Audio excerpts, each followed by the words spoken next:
Tabi kayo. Share kayo ng very good. Dali nga. Anak si Paula dali.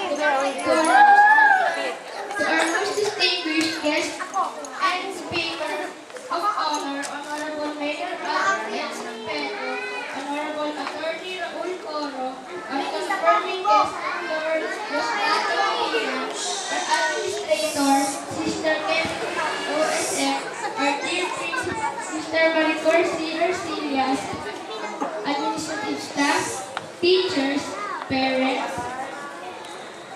friends, my fellow graduates, ladies and gentlemen, good afternoon.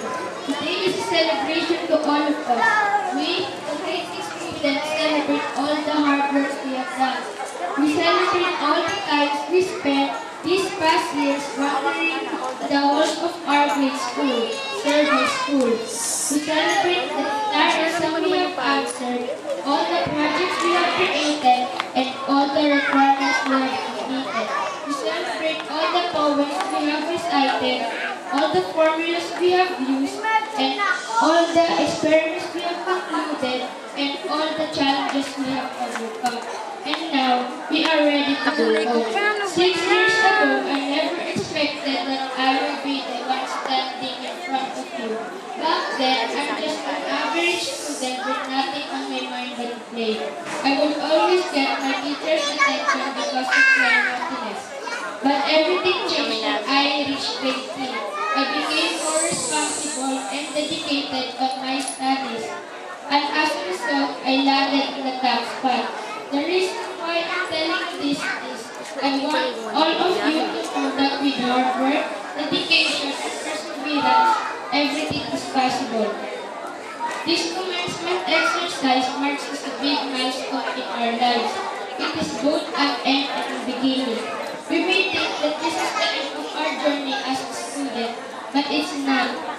After this, we are still students because learning will not stop after this ceremony. This is the beginning of a new chapter as we move on to high school. Life ahead of us will not be easy, as we may encounter many surprises. But I'm sure that we will tackle problems with the same boldness and composure in which we tackle problems currently. We will meet new people, make new friends, and learn new things. We will grow older, more responsible, and independent. Then, the cycle begins again in college. After that, we are left to cross the unmapped area that is our future. To our dear principal, my teachers, my fellow graduates, we will now leave this school, but we promise to return soon and lay more bouquet of honor to our dear alma mater who have helped us in training for higher and greater learning. My fellow graduates, let us be thankful to our divine providence for bestowing us His supreme guidance. At this point, I would like to thank Sister Maricor and Sister Kenzie for my scholarship. Dahil po, hindi dahil sa scholarship na hindi ko makakapag-aral ng kapatid ko.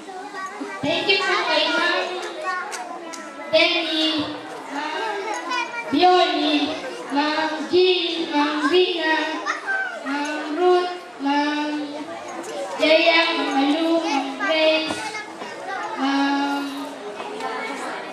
IG, Sister Nenita, Sister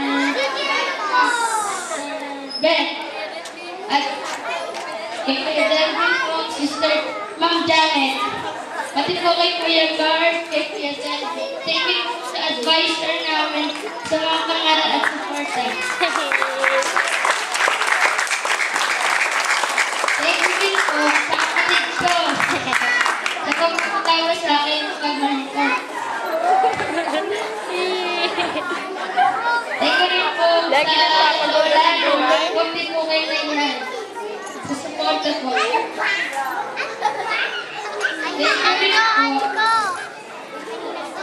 Thank you rin po kay nanay na araw-araw po nagsusuporta na nag-aalaga sa amin. Thank you rin po kay Tatay Eric na sa abot ko kay Tatay nagtitiis ng luto para lang po kami. finally, my fellow graduates, in order for us to be successful in our life, let us bear in our mind these three things.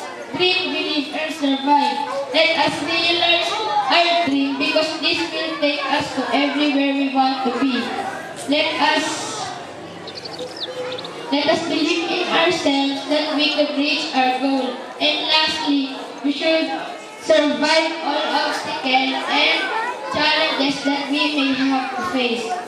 I hope that our dreams will take us to the corners of our smile, the hearts of our hopes, the windows of our opportunities, and the greatest place that our heart has ever known. Once again, congratulations to all of us. Thank you and good night.